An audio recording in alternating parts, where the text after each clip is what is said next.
Hier, j'ai parlé des UUID comme des ID difficiles à deviner par les hackers et donc il est important de les utiliser. Aujourd'hui, j'aimerais encore continuer sur le même sujet. J'aimerais dire que ces UUID, ces types d'identifiants, sont beaucoup utilisés dans les applications de nos jours. Et même ChatGPT l'utilise. Si tu veux, tu peux aller, tu te connectes à ton compte ChatGPT via ton navigateur et dans la barre URL, tu verras que c'est écrit chatgpt.com slash quelque chose slash le UUID slash ton UUID.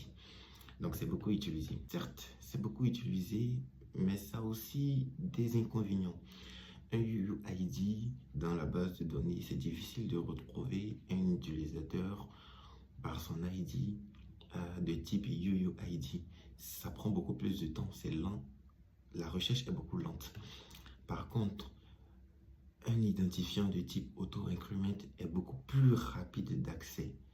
Donc, je ne dis pas qu'il est toujours meilleur que le auto-increment ou que le auto-increment ne vaut rien et que ça ne vaut pas la peine de l'utiliser. Non, si le auto-increment existe, c'est parce qu'il a son utilité. C'est parce qu'il a...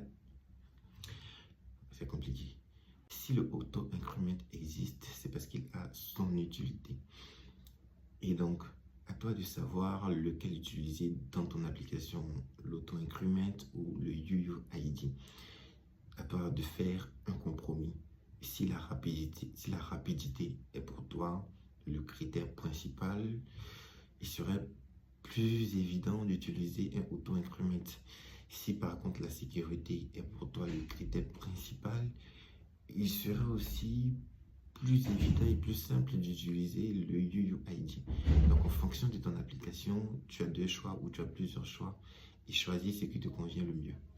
Et dernière chose importante à savoir, c'est de t'abonner pour ne pas manquer la prochaine astuce.